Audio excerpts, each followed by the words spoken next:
La première, restons curieux. Et Dieu dans tout ça, le magazine des philosophies et des religions. On accuse souvent les médias européens de se désintéresser de la Syrie, ce que dément en fait la parution simultanée de 2 ouvrages importants. Leur point commun, leurs auteurs sont tous les 4 des journalistes qui, un jour, ont été pris en otage par des groupes islamistes en Irak ou en Syrie. Depuis lors, ces journalistes ne cessent de scruter la région en se demandant comment tout cela va-t-il tourner.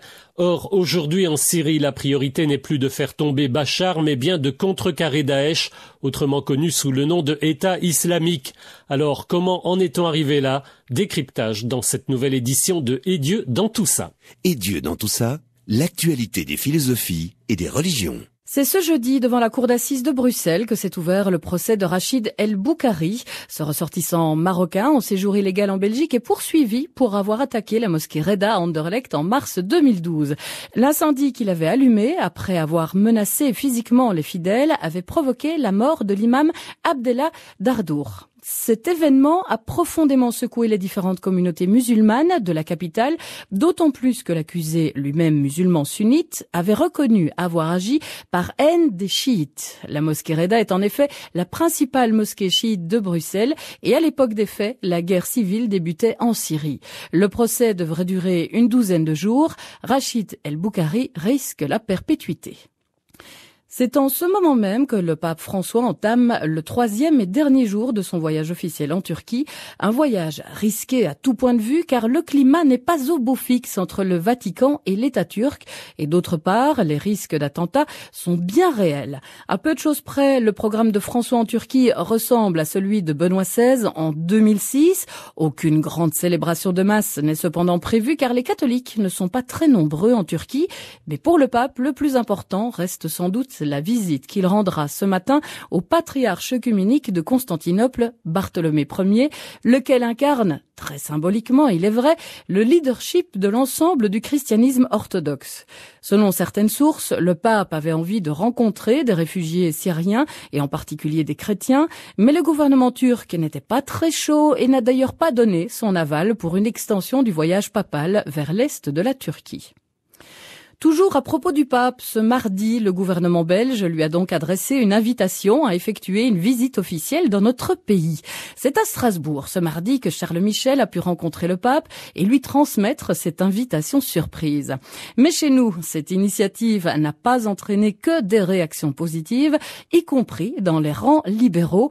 Il est vrai que la Belgique est l'un des pays les plus avancés au monde pour ce qui concerne l'avortement, l'euthanasie, le mariage homosexuel et d'autres problématiques bioéthique.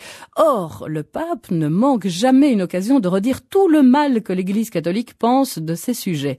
Mais qui donc a eu cette brillante idée? On se souvient en tout cas que le KVHV, la très puissante organisation des étudiants catholiques flamands d'où sont issus bon nombre des leaders actuels de la NVA, avait été très enthousiaste et très active lors de la visite historique du pape Jean-Paul II en 1985. Comme annoncé, le gouvernement israélien a donc approuvé dimanche dernier un projet de loi prévoyant que l'État d'Israël changerait de nom et de statut pour devenir, je cite, l'État-nation du peuple juif. Pour ses détracteurs, ce projet risque fort d'institutionnaliser les discriminations envers la population arabe du pays et créera de facto une situation proche d'un véritable apartheid entre juifs et non-juifs. Ce projet de loi doit encore passer devant la Knesset où plusieurs partis, dont 2 de la coalition gouvernementale actuelle, ont déjà déclaré qu'ils s'y opposeront de toutes leurs forces. La question pourrait donc déboucher sur une crise politique majeure et conduire à de nouvelles élections. C'est un très beau sapin, roi des forêts de Sibérie, qui orne en ce moment le parvis de la cathédrale Notre-Dame de Paris. Il a été inauguré cette semaine dans le cadre de l'opération Paris Fête Noël qui vise à faire redécouvrir aux habitants de la capitale française, je cite, le sens chrétien de Noël. C'est aussi un cadeau de la ville de Moscou à l'archidiocèse catholique de Paris. En France, le fait est passé à peu près inaperçu, mais en Russie, la presse explique à qui veut vu l'entendre que, sans ce geste, les Parisiens se seraient probablement retrouvés sans sapin cette année. Donc, heureusement que les Russes sont là, et en particulier le patriarcat de Moscou, qui a joué un rôle clé dans cette opération. En tout cas, voilà un joli cadeau de Noël qui arrive au moment même où l'on apprend d'autre part qu'une banque russe a accordé un prêt de 9 millions d'euros au Front National de Marine Le Pen pour faire face à ses dépenses électorales de 2015. Décidément, pas de doute, c'est Noël pour tout le monde. Enfin, où s'arrêtera le pastafarisme, l'autre nom de l'église du monstre en spaghetti volant? Comme on le sait, cette parodie de religion prône notamment le port d'une passoire à spaghetti sur les photos d'identité. Et après l'Autriche, l'État américain de l'Utah vient d'autoriser cette pratique grâce à la détermination d'une ancienne actrice porno. C'est en effet en renouvelant son permis de conduire qu'Asia Limon, c'est son nom de scène, a réussi à persuader les fonctionnaires que le port de cette passoire était une prescription religieuse et que, au nom de la séparation entre l'État et les religions, les autorités n'avaient pas le droit d'empêcher une fidèle comme elle d'aborder un signe distinctif aussi fondamental. Les fonctionnaires ont sans doute eu un peu de mal, mais en fin de compte, vaincus par l'évidence de l'argumentation, ils ont accepté. Le permis de conduire d'Asia Limon, avec sa passoire à pattes sur la tête, est bien entendu visible sur Internet. N'hésitez pas à vous faire plaisir.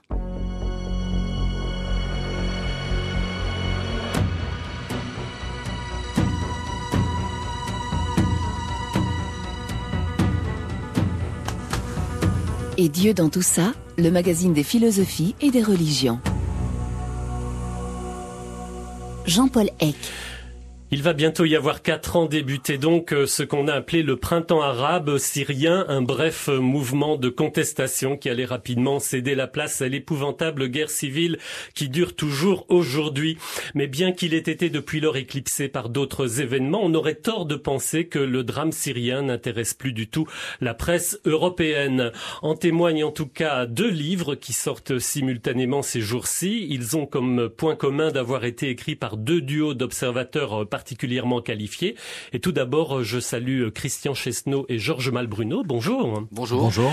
Alors, Christian Chesneau, journaliste à France Inter, Georges Malbruno, journaliste au Figaro. Vous avez co-signé plusieurs livres, dont le dernier en date s'intitule donc Les chemins de Damas, le dossier noir de la relation franco-syrienne. Il vient de paraître chez Robert Laffont. Alors, on va rappeler qu'en 2004, vous aviez été enlevé et séquestré pendant 4 mois en Irak par un groupe djihadiste. Face à vous, ce qui aurait dû être un duo, mais ce sera un solo, mais d'observateurs aussi particulièrement qualifiés, puisque nous avons avec nous en studio Pierre Piccinin d'Aprata. Bonjour. Bonjour. Alors Pierre Piccinin d'Aprata, vous êtes historien et politologue, rédacteur en chef du Courrier du Maghreb et de l'Orient, mais vous vous êtes fait connaître donc par de nombreux reportages de terrain en Irak, en Syrie et ailleurs dans le monde.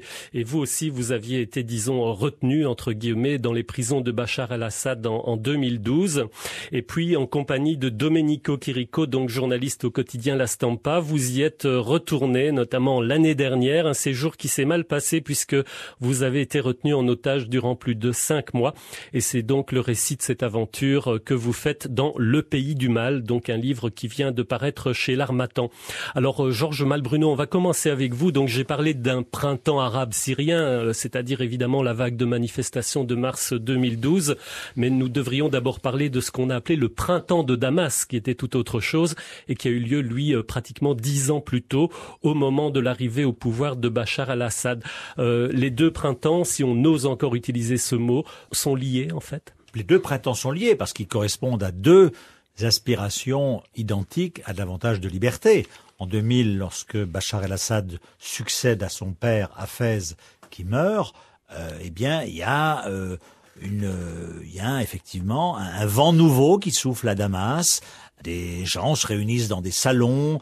Le nouveau régime, Bachar el-Assad, donne l'impression de libéraliser un petit peu pas tant la politique, mais l'économie. Et donc, on se prend à rêver, effectivement, que la Syrie va s'ouvrir sous l'impulsion de ce jeune médecin, ophtalmologue, marié à une séduisante syrienne expatriée à Londres, avocat d'affaires, parrainé par Jacques Chirac. Et donc, effectivement, on se prend à rêver. Mais rapidement, le printemps de Damas va se transformer en un automne syrien, c'est-à-dire que, la vieille garde, à la fois du parti Baas, le parti unique au pouvoir, et les services de renseignement reprennent le dessus et disent à Bachar el-Assad, en fait, lui dictent l'agenda et lui disent que, ouvrir peut-être un peu l'économie, mais encore une fausse ouverture, parce que c'est une ouverture qui s'est traduite surtout par l'appropriation des richesses, ou en tout cas le partage du gâteau entre les mains d'un certain nombre d'amis.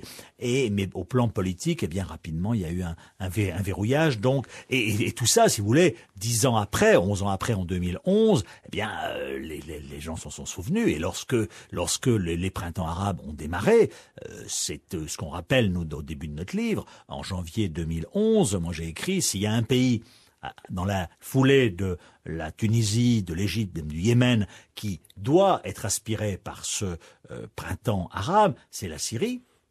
Mais s'il y a un régime qui est capable d'y faire face, c'est probablement le régime syrien, parce qu'il a sophistiqué depuis 40 ans un système de répression, parce que c'est un système, un pays puissant, fort, avec des services de renseignement omniprésents. Et par conséquent, attention, les manifestants, certes, très joli de manifester, mais il faut savoir que vous allez vous exposer à une répression qui risque d'être terrible. Et c'est ce qui s'est passé, et c'est ce qu'on n'a pas voulu voir, notamment à Paris, et c'est ce qu'on a essayé de comprendre. Pourquoi on s'est autant trompé en France sur cette révolte dont on a mal lu la signification. Et qui étaient-ils, les manifestants de mars 2012 qui tout d'un coup sortent dans les rues en Syrie? Christian Chesneau, est-ce qu'aujourd'hui on a une idée plus claire de ce qui s'est passé? Oui, c'est les mêmes qui sont au Caire au début ou en Tunisie, c'est-à-dire des gens qui veulent la liberté, la dignité, la fin de la corruption. Ce sont des jeunes, des classes moyennes, toutes les confessions sont là, des activistes des droits de l'homme, la société civile, des artistes, des intellectuels.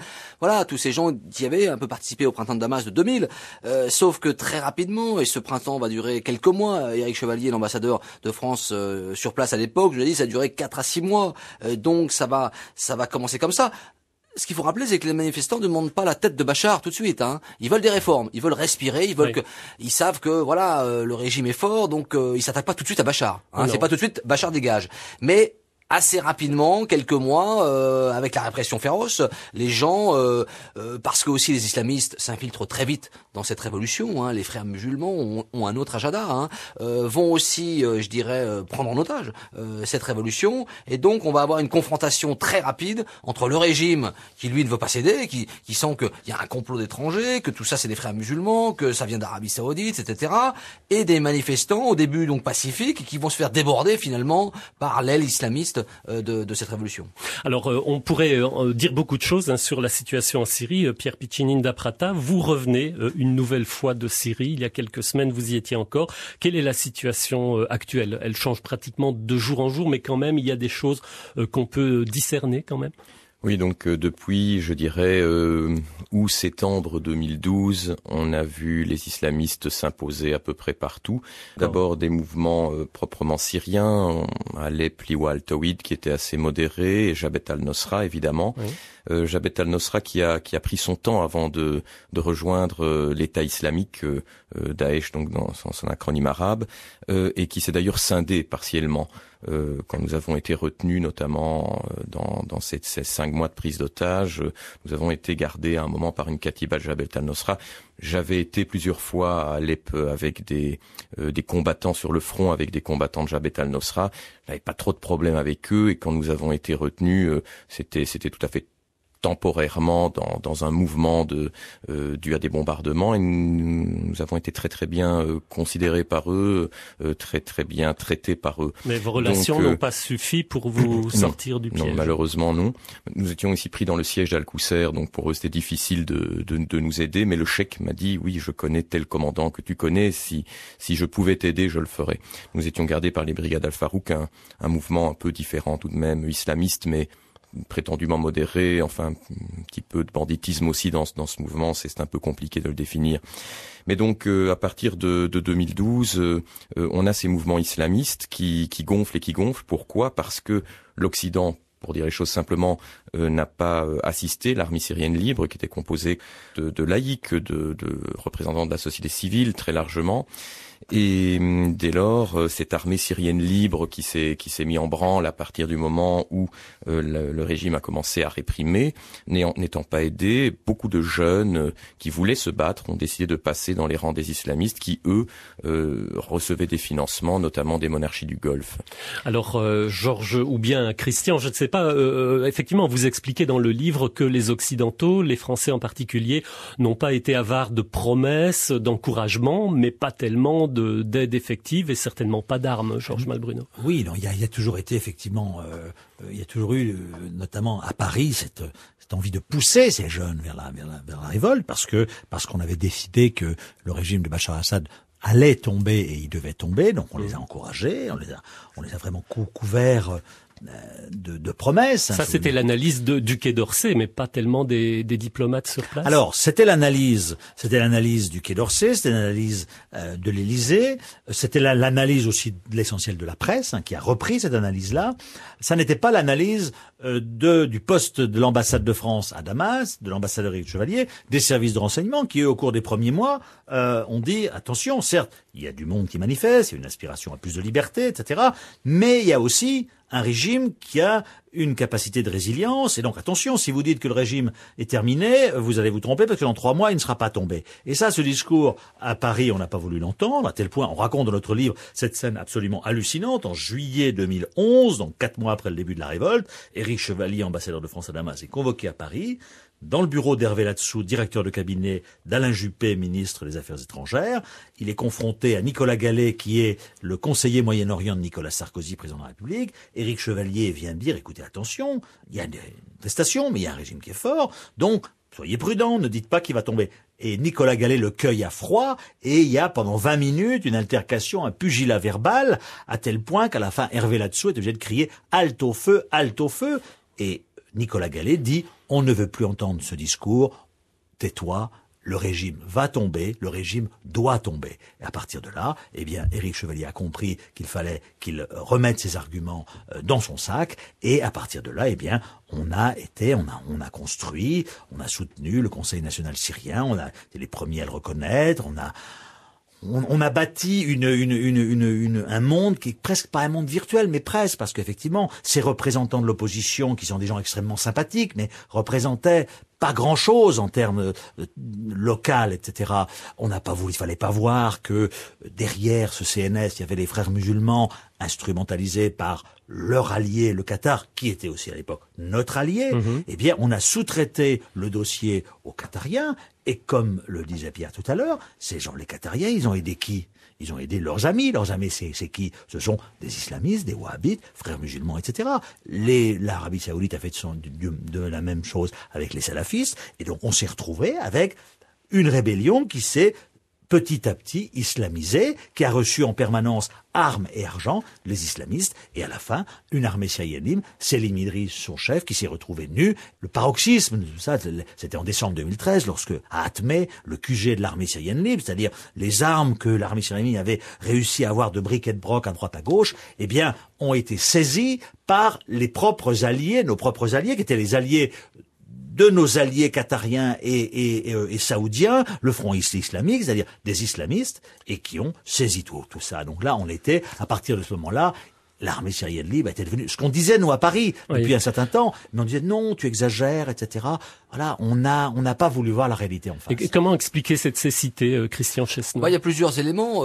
D'abord, le premier, c'était qu'à Paris, on voulait faire oublier l'échec de la prévision tunisienne, c'est-à-dire que Paris s'était trompé, n'avait rien vu venir. Un pays qu'on connaissait parfaitement, la Tunisie, c'est un pays très proche de la France. Et là, on avait fait l'analyse inverse. On s'est dit, il y a même des télégrammes qui disaient Ben Ali Potni, et même, on se souvient de Michel Alliot-Marie, la ministre des Affaires étrangères, qui disait on va peut-être donner donner un peu de matériel de maintien de l'ordre à Ben Ali, comme ça il pourra pas tuer les gens, ils pourront les réprimer, je dirais pacifiquement. Des grenades offensives par exemple. Oui, enfin il y avait tout ça là. Donc là c'est un traumatisme pour le Quai d'Orsay. Hein. Il y a l'Égypte qu'on voit à moitié, qu'on ne voit pas non plus. Donc au Quai d'Orsay, en tout cas ceux qui dirigent le Quai d'Orsay se disent bon, on a raté 2 pays, la Syrie, on peut pas la rater. Hein. Donc là il faut que le domino Bachar tombe, il faut qu'on surfe sur la vague, il faut même qu'on l'anticipe, et donc on commence à élaborer des scénarios. D'ailleurs, l'un des premiers scénarios, c'est de dire finalement, ça va se passer comme au Liban pendant la guerre civile, c'est-à-dire que l'armée va se débander, va se couper en deux, toute l'armée sunnite va faire défection, et finalement, comme ils sont les plus nombreux, c'est eux qui vont prendre le pouvoir.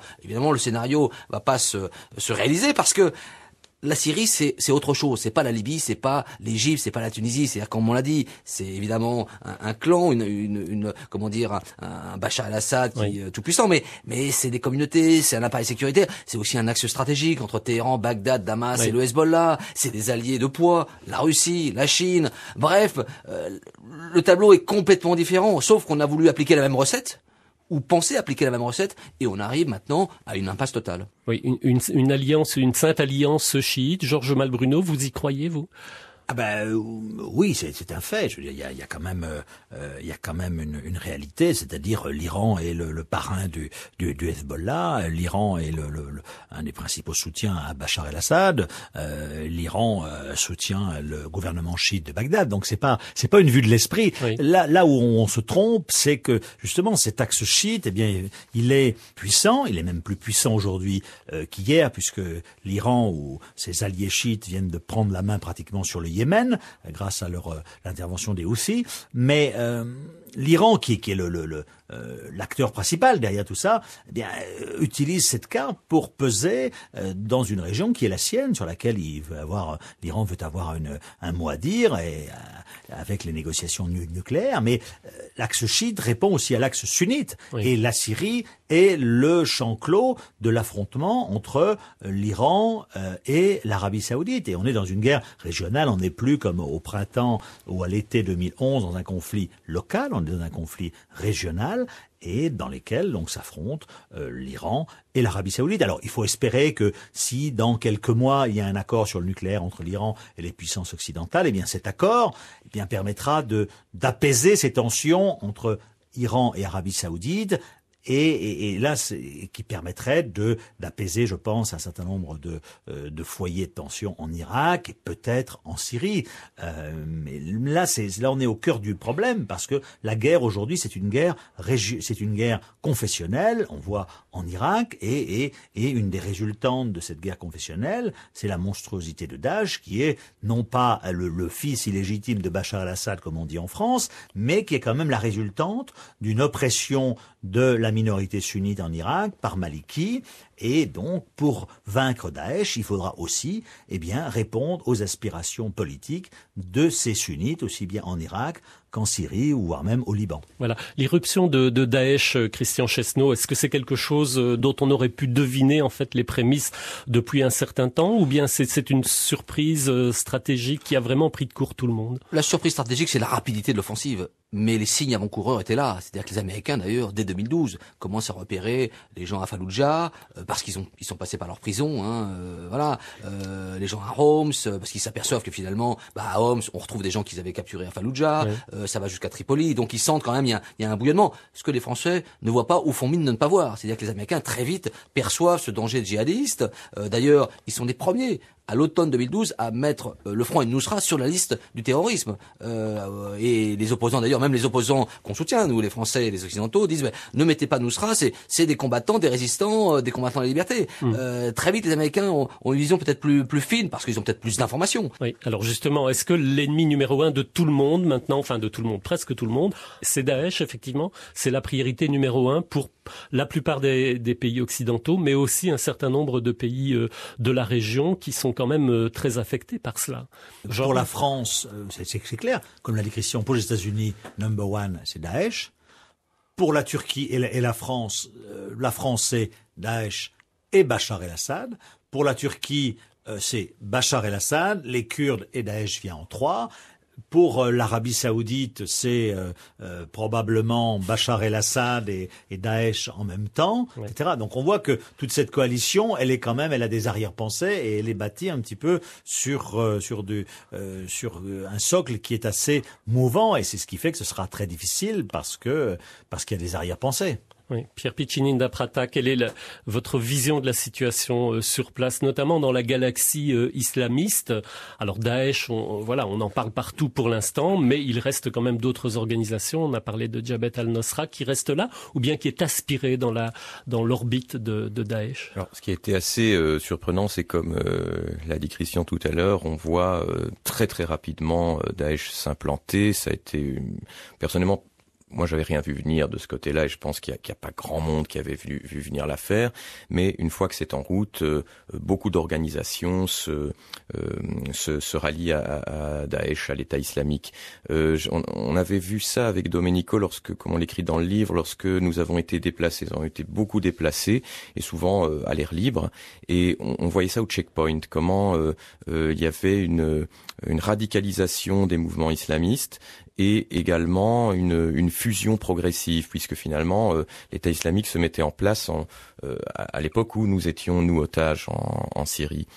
Et ce qui s'est passé tout de même qu'il faut noter à propos de Jabhat al-Nusra, donc qu'on appelle souvent, peut-être à tort, dans certains cas, la branche syrienne d'Al-Qaïda, c'est qu'il y a eu une rupture dans Jabhat al-Nusra. Certaines katibas, certaines brigades ont décidé de rejoindre Daesh, mais d'autres sont restées indépendantes et parfois se battre contre les combattants de l'État islamique. Oui. C'est difficile de s'y retrouver. D'ailleurs, vous-même, pendant votre détention, vous ne vous y retrouvez pas toujours. Vous ne savez pas très bien qui sont ces gens. Vous vous demandez si ce sont en fait de simples bandits, entre guillemets, mais qui peuvent être extrêmement dangereux.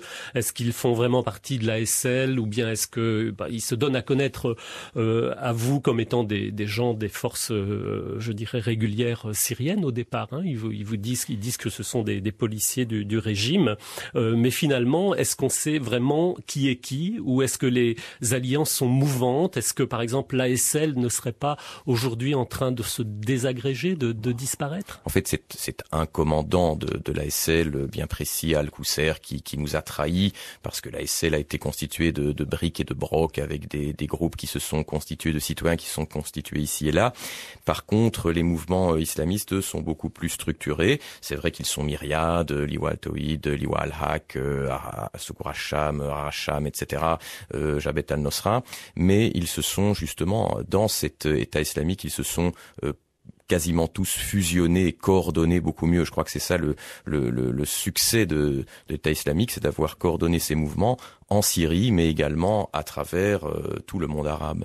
Est-ce qu'on pourrait imaginer qu'à terme, il y ait une sorte de renversement dans l'alliance, et que le régime de Bachar, honni encore il y a quelques mois, s'avère être finalement un allié de facto, je dirais, pour contrer Daesh, Christian?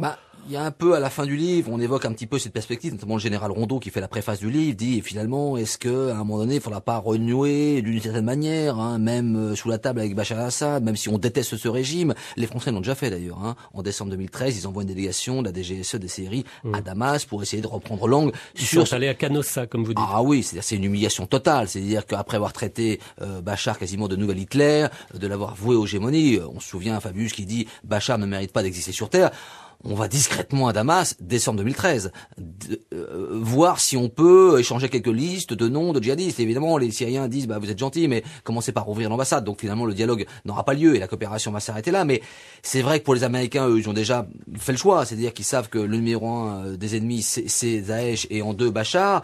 Voilà. Mais c'est vrai que Bachar a joué aussi là-dessus. C'est-à-dire qu'il a joué cette carte en se disant plus l'État islamique monte, évidemment, lui, il apparaît finalement comme un agneau, alors qu'il continue à bombarder au baril de TNT. Mais le problème maintenant pour les Occidentaux, c'est que on n'a pas réussi à faire tomber Bachar. Les Français pensaient le faire tomber en 3 mois. C'est un échec total. Donc maintenant, on a quoi? Donc cet État islamique, ces djihadistes, et surtout ce flux de djihadistes qui arrivent, qui partent de Bruxelles, de Paris, de Berlin, de partout, c'est des centaines, voire des milliers de gens. Et maintenant, le plus important pour les services de renseignement, c'est la sécurité de l'Europe, des populations. Donc maintenant, Bachar, il est un peu mis sur le côté. Et alors peut-être que, alors c'est provisoire évidemment. Dans 2-3 ans, peut-être que ça tournera. Hein, la configuration politique régionale, l'Iran, l'Arabie, qui est très mouvante. Hein, voilà, oui. mais en tout cas, en ce moment, oui. il est préservé finalement. Il a encore gagné 1 ou 2 ans, et il se dit même, François Hollande partira de l'Élysée, et moi je serai peut-être encore là. Alors Pierre Piccinenda Prata, après avoir diabolisé Bachar, l'Occident pourrait revenir par la petite porte parce qu'il y a une urgence, parce qu'il y a le feu à la maison. Ce feu s'appelle Daesh. Je pense que c'est déjà fait quand plusieurs pays européens d'ailleurs ont déjà réouvert leurs ambassades à Damas. Il ne restait plus, lorsque j'avais été arrêté en mai 2012 par les services secrets du régime, que l'ambassade de la République tchèque. Maintenant, d'autres pays sont revenus, et je faisais une émission sur Voice of America avec le secrétaire principal, conseiller du Congrès américain sur la question, qui en aparté a laissé comprendre qu'effectivement le gouvernement des États-Unis avait déjà repris des contacts très intenses avec Damas, précisément dans un but de coordonner les frappes de la coalition sur Daesh.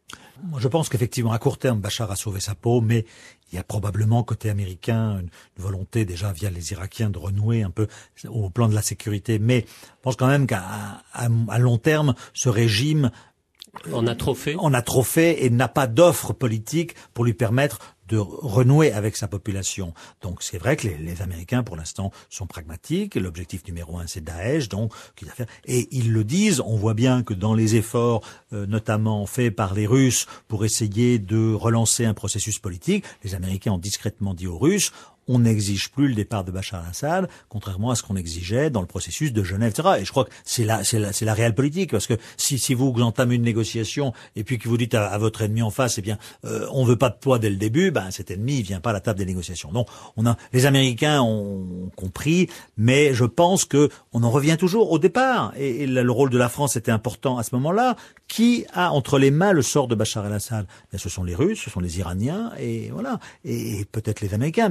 Et donc, je crois qu'il faut voir du côté de Téhéran et de Moscou pour essayer de trouver enfin une alternative à peu près crédible à ce régime. Alors, c'est plus une table rase du passé comme on voulait le faire en 2011, c'est essayer effectivement de trouver, de garder l'ossature de l'État, de l'armée, c'est ce que veulent les Russes, les Iraniens aussi, et puis d'essayer de trouver peut-être quelqu'un qui pourrait arriver de garder cette mosaïque syrienne en place, mais ça sera très difficile parce que la mosaïque syrienne, elle a été complètement éclatée. Alors comment les opinions publiques en Europe notamment vont s'y retrouver dans ce maelstrom où même les professionnels ont du mal à y retrouver leurs petits? Et par exemple, on a tellement noirci le portrait de Bachar avec les attaques chimiques, etc. Est-ce que l'opinion publique pourrait comprendre un jour qu'à un moment donné, il faille ravaler sa fierté? Je pense qu'en ce moment, ils comprennent plus rien. Je crois que les gens sont complètement paumés. C'est-à-dire qu'effectivement, et d'ailleurs, notre politique a été très sinueuse. Un exemple, la France donc n'a pas aidé les rebelles syriens.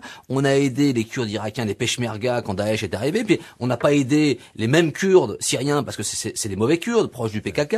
Donc c'est vrai que les gens en France, mais en Europe, sont un peu perdus parce qu'au début on est parti sur une révolution, j'allais dire de blogueurs, de la société civile, et puis on se retrouve 4 ans après avec des djihadistes qui menacent peut-être de s'attaquer à la France, à la Belgique, à tous les pays européens, à faire des attentats. Donc là les gens se disent mais qu'est-ce qui s'est passé entre les deux? Et c'est vrai que le fait d'avoir, martelé, mais c'est vrai qu'il y a eu une propagande du Quai d'Orsay et d'autres, de dire le régime va tomber, ça y est, il n'en a que quelques semaines, quelques mois, c'est fini. Donc voilà, ça les gens se sont habitués à ça. Et on nous dit maintenant, non, finalement, le régime est plus solide que prévu, et peut-être que, finalement, c'est peut-être par le régime qu'on va peut-être collaborer sur le sécuritaire. Donc là, les gens ne comprennent plus rien. Ça va être très compliqué maintenant de renouer, de retrouver une cohérence dans tout ça. Et maintenant, on sent que plus on avance, plus le problème se complexifie. C'est-à-dire qu'on avait au début, comme on l'a dit au début, un problème national, entre Syriens. Après, on a ajouté les islamistes. Après, l'Iran, l'Arabie Saoudite. Maintenant, il y a les Kurdes. Voilà. Donc, les problèmes sont en train de se complexifier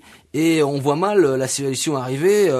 Qui va pas tomber comme ça en 6 mois. Donc là, les gens sont un peu paumés et ça va être compliqué de leur expliquer qu'effectivement, on s'est un peu trompé. Sans compter que le dialogue avec Moscou est un peu compliqué en ce moment pour d'autres raisons. Exactement. Oui. oui. Mais ça, c'était une erreur de la France et d'autres, hein, d'avoir un peu marginalisé les Russes. C'est-à-dire qu'au début, les Russes avaient une clé, il fallait les associer, il fallait voir comment on pouvait avec eux, parce que eux, effectivement, sont très proches du régime syrien, ils ont leur base à Tartous, ils ont formé l'armée syrienne, enfin, il y a un rôle très fort, et c'est pas en insultant les Russes, comme l'a fait Alain Juppé au début, en disant le premier veto russe à l'ONU, c'est une tâche indélébile sur la Russie, qu'on allait faire avancer les choses. Oui, tout à fait.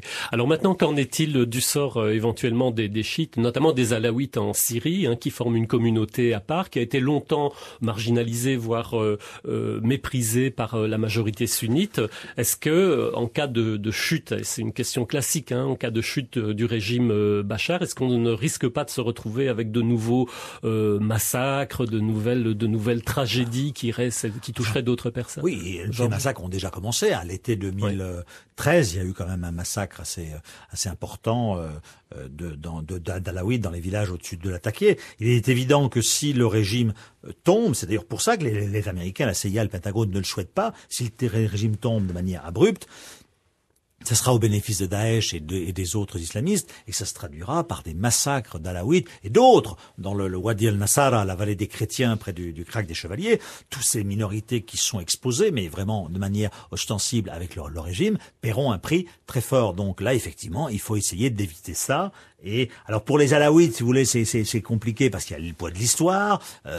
Les Alaouites ont été traités comme des esclaves par la bourgeoisie sunnite, etc. Donc ils ne veulent plus revivre ce temps-là.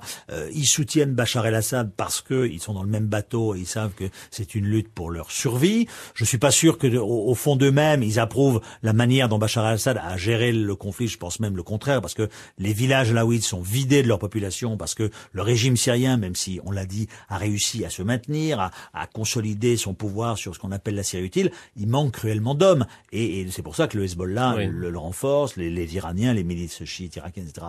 Donc les Alaouites ont payé un prix très très fort. Et lorsque la situation, si un jour elle s'apaise un petit peu, je pense que les Alaouites iront voir Bachar el-Assad et lui demanderont des comptes, parce qu'ils ont été les grandes victimes, eux aussi, du conflit. Et donc, je crois que, de ce point de vue-là, Bachar el-Assad a certainement quelques soucis à se faire. Pierre Piccinin-Daprata, les chrétiens en Syrie, qui sont, alors les chiffres sont très variables d'une source à l'autre, mais ils sont quand même encore relativement nombreux. Est-ce qu'ils sont aussi des victimes potentielles d'un changement trop brutal, je dirais, des équilibres locaux? Alors c'est certain que les chrétiens, non seulement en Syrie, mais également en Irak, la situation est assez désespérée pour eux. Et je conclus récemment une conférence par ces mots. Je crois que c'est le dernier acte du christianisme qui est en train de se jouer avec l'État islamique actuellement au Moyen et au Proche-Orient. On voit toutes les élites chrétiennes évacuées. La grande question que se posent les chrétiens en Irak, au Kurdistan par exemple, c'est combien de temps encore le Kurdistan pourra-t-il nous assurer protection? La Syrie bachariste d'Al-Assad nous assurait la protection depuis déjà Hafez al-Assad le père. L'Irak de Saddam Hussein nous assurait protection par son caractère socialiste laïque, et donc ces communautés se sentaient rassurées. Puis il y a eu ce qu'on sait en Syrie, ce qu'on sait maintenant en Irak. Ces communautés ont dû fuir. Ça bouge aussi au Liban, pas dans des proportions énormes, mais tout de même, il y a des inquiétudes également chez mes amis chrétiens libanais. Et au Kurdistan, et comme au Liban, les questions sont serait-il pas mieux de partir? Et les élites partent. Tous ceux qui peuvent ont des destinations de prédilection, le Canada, les États-Unis, les pays scandinaves, certains autres pays européens. Ne reste finalement du christianisme que les milieux plus pauvres, mais qui trouvent aussi dans la solidarité de la diaspora de leurs communautés respectives. C'est une mosaïque religieuse, le christianisme au Moyen-Orient, mais à l'étranger, des moyens de trouver du travail et de s'exiler également. C'est un peu le leitmotiv des chrétiens maintenant, sauf qui peut. Christian, vous avez une réflexion par rapport à ça?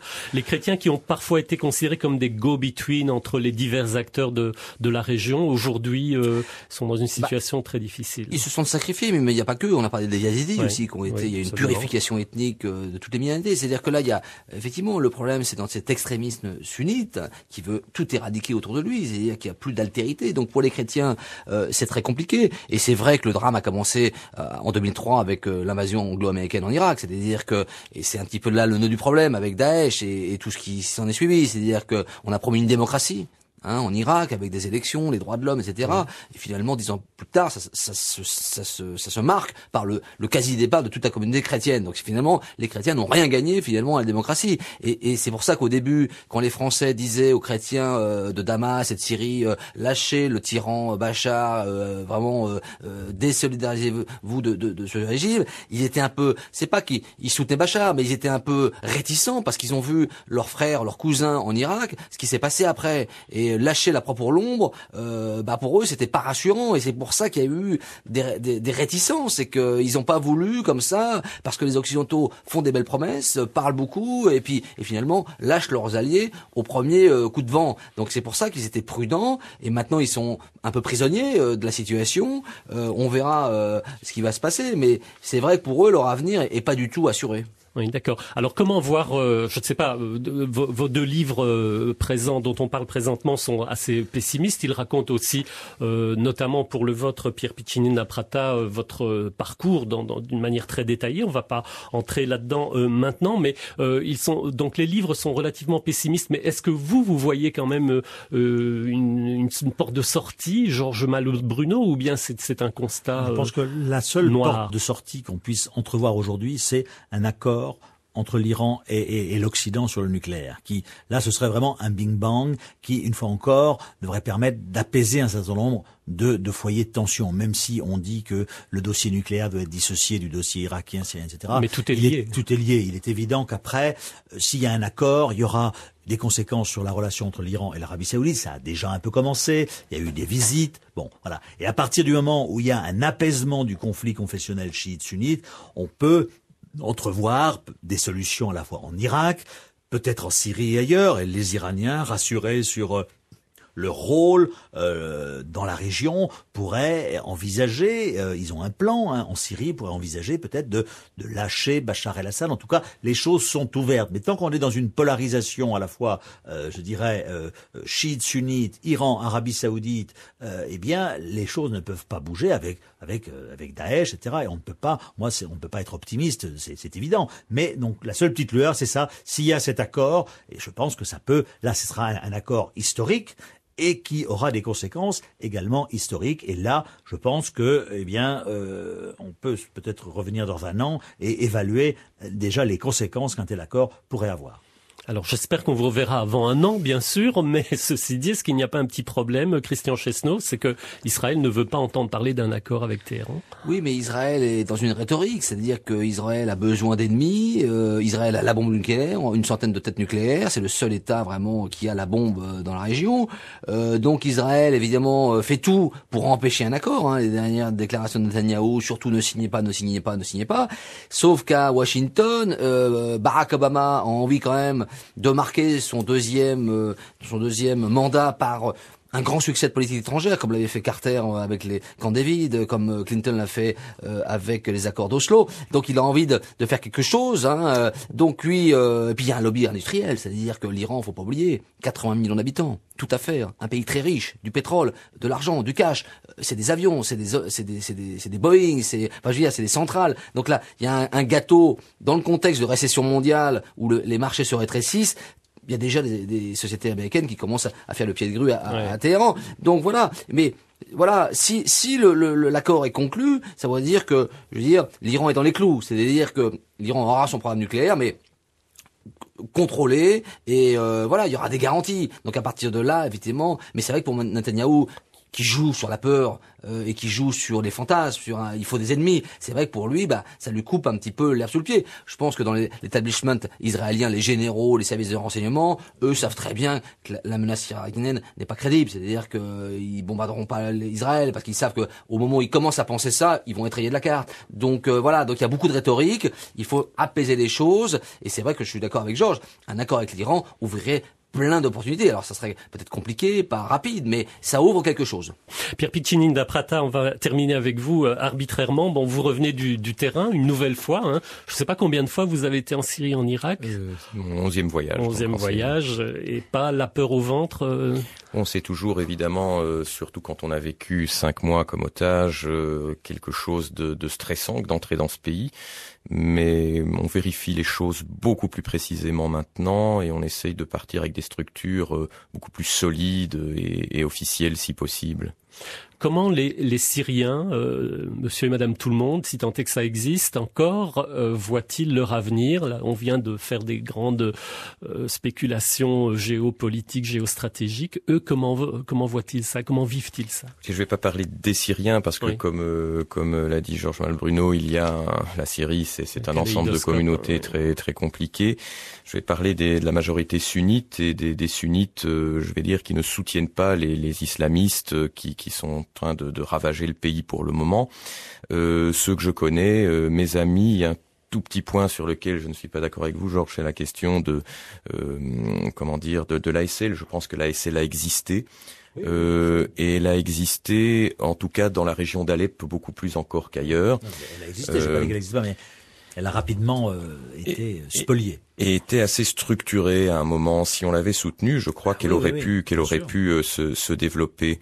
Et donc, ce sont ces gens-là dont je voudrais parler, qui aujourd'hui sont, je vous l'ai dit tout à l'heure, je rentre très très triste de ce dernier voyage en Syrie, parce que j'ai rencontré des gens qui sont devenus des amis, que j'ai rencontrés à de nombreuses reprises depuis le début de la révolution, qui se sont battus sincèrement pour la démocratie, notamment l'état-major du général Ahmed Al-Qaïdi, colonel, qui est donc le chef de l'ASL dans la région d'Alep, et tous ces gens sont complètement dépités. Même les plus enthousiastes m'ont dit cette fois-ci c'est fini, la révolution est terminée, ils ont mis leur famille en sécurité dans des camps de réfugiés en Turquie, et ils voient les désertions se multiplier, donc les combattants de l'ASL s'en vont. Est-ce qu'ils rejoignent Daesh? C'est la fin de la démocratie et de l'espoir. Non, très peu. Il y a eu des transferts, comme je le disais, vers Jabhat al-Nusra, mais Daesh c'est pas du tout la philosophie de l'ASL, donc non, c'est la fuite vers l'exil, avec la possibilité pour certains diplômés intellectuels de trouver du travail à l'étranger et de s'en sortir à l'étranger, mais d'autres par contre qui finissent même plus dans les camps en Turquie, qui sont surpeuplés, donc ils traînent dans les rues, on mendie, on essaye de trouver une solution. Un de mes amis m'a dit voilà, je suis passé en Turquie, maintenant je vais essayer d'entrer en Europe même illégalement, je vais essayer de m'en sortir. J'essaye de l'aider comme je peux à travers des associations. Il m'a dit moi je veux vivre heureux maintenant. Mon pays est détruit, c'est le pays du mensonge, c'est le pays du chaos, c'est le pays des islamistes qui égorgent tout le monde. Je peux plus vivre là. Moi je veux découvrir les arts, je veux étudier toutes les sciences, je veux apprendre les langues étrangères, je veux vivre heureux en Europe jusqu'à 80 ans, 100 ans si je peux, et ne plus du tout retourner en Syrie. Ouais. Je ne sais pas si on peut répondre à la question que je vais vous poser à tous les trois. Quels sont vos pronostics? Est-ce que Daesh a des chances de se maintenir dans la zone irako-syrienne, de créer véritablement un État islamiste, ou bien c'est un rêve, un cauchemar? Ils ne créeront pas, je pense, un État islamiste, parce qu'on les freinera, mais en revanche, est-ce que Daesh disparaîtra? Je pense pas, parce que Daesh, c'est encore une fois, Daesh, c'est de l'islamisme radical, c'est une alliance avec les anciens bassistes, et tout ça fait que c'est très puissant. Mais c'est aussi, quelqu'un me disait l'autre jour à Beyrouth, il me disait, au fond de chaque sunnite syrien, libanais et irakien, il y a un peu de Daesh, parce que Daesh représente l'exaspération, la marginalisation, l'oppression de la communauté sunnite, irakienne, syrienne et un peu libanaise. Et donc, tant qu'on n'aura pas répondu, encore une fois, à cette exaspération, tant qu'on n'aura pas réintégré les sunnites au pouvoir à Bagdad, eh bien, il y aura des tribus sunnites en Irak qui accepteront d'offrir l'hospitalité à Daesh, parce que pour eux, l'ennemi numéro 1, ça reste le pouvoir chiite à Bagdad. Donc, voilà, le traitement, la réponse à Daesh, réponse militaire, elle est apportée, mais réponse surtout politique. Et là, c'est plus compliqué, parce que ça demande justement, eh bien, des contributions variées, à la fois du pouvoir irakien, iranien, saoudien et d'autres. Donc, Daesh, hélas, ne disparaîtra pas dans les mois qui viennent. Alors, que penser de ces jeunes de France, de Belgique, de Pays-Bas, d'Angleterre, d'Allemagne qui vont grossir les rangs de Daesh, Christian Chesneau? Daesh, c'est une force d'attraction, c'est-à-dire le calife Baghdadi, c'est-à-dire qu'il y a un pouvoir fort, c'est-à-dire une espèce d'homme un peu hors du temps. On se souvient de cette vidéo où il monte en chair, prêcher avec une voix calme, on a l'impression qu'il donc c'est vrai qu'il a un effet, c'est vrai que c'est aussi un groupe très fort dans la propagande, sur l'internet, tous les réseaux sociaux, donc il y a une force d'attractivité. Et c'est vrai qu'aussi dans les pays européens, il y a une partie de la jeunesse, notamment d'origine arabe et musulmane, qui est peut-être il y a un mal-être et qui peut être sensibilisé à ce genre de discours, travaillé aussi par des gens spécialistes dans ce genre de propagande. Il y a aussi des gens qui font un boulot assez dévastateur. Et donc, comme c'est pas très compliqué, on l'a dit, d'aller en Syrie, vous prenez un billet d'avion pour Istanbul, 300 €, 50 € de bus pour aller à la frontière et vous y êtes. Moi, je reviens de Turquie. Évidemment, le point de contrôle est à Rehanlı, dans le sud-est de la Turquie. Il y a un point de contrôle. Et puis après, il y a la rivière, il y a l'Oronte, et à 1 kilomètre, on passe comme ça. C'est-à-dire que c'est quasiment ouvert, il y a des va-et-vient. Donc c'est très facile. Donc pour ces jeunes qui se comptent encore une fois par centaines, c'est pas quelques éléments isolés, c'est vraiment un flux. 1100 Français au dernier décompte. C'est ça, il y a plusieurs centaines de Belges. Oui. Donc tous ces gens-là, certains n'en reviendront pas. Parce qu'ils seront tués là-bas, et puis d'autres reviendront. Alors certains changeront de voie, et puis d'autres, peut-être continueront à faire du prosélytisme, et peut-être une minorité passera à l'acte sur des actions violentes. Donc c'est vrai que c'est un vrai danger, et tous les services européens sont sur les dents sur cette question de la sécurité et de ces allers-retours des jeunes qui partent d'Europe et qui vont en Syrie et qui vont revenir. Et ça, c'est un problème énorme, et qu'on en a pour des années.